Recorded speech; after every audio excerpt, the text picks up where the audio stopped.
Kaya nga pang mga guys, panibagong vlog, panibagong araw na sa inyo, no? So, bulang lang tayo mga guys.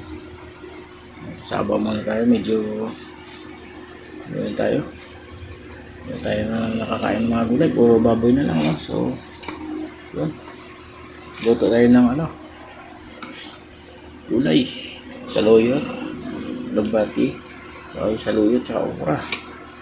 Sigurado sabaw na mata mga guys.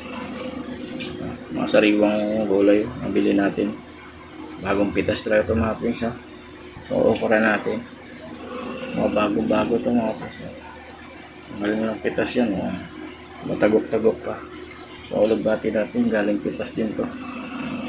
Alam mo tayo, sariwa, yes, saluyot. So maganda talaga ang saluyot nito sa katawan natin mga guys. Napakaraming vitamin na to yung saluyot mga guys. Kumain tayo ng saluyot para lalo masigla yung kalusugan natin, no? Sa kalubate. So maraming vitamin na to. So anila natin to, gayin tsaka kalabasa. So sa okra, yun, sasabayan natin ng pritong isda. So sampa talaga yan. So maraming salamat po sa mga sulit supporter natin dyan, no? So walang sawa sa pagsuporta, no? Supportan niyo pa yung mga vlog ko mga friends. Maraming tulong na sa akin, no? Please subscribe and follow and share and comment. Like and comment na lang mga friends, no? So kung gusto nyo matuto magluto ng ganito, ituturo ko sa inyo, no? Okay. Madali lang ito mga friends, no? Pakulo lang yung tubig kasi ganito lang naman lang magluto, no? Pag ganito sa mga gulay, pinapakuluan ko lang, tapos ilagay ng sibuyas.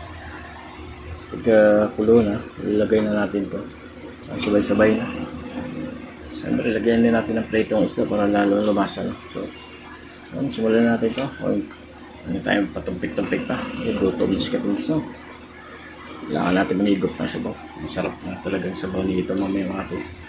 Napakasustansya talaga to pag lalong pitas mga guys. Pa-share ng video natin mga friends para malaman natin kung saan naabot yung mga video natin. Salamat po. God bless po.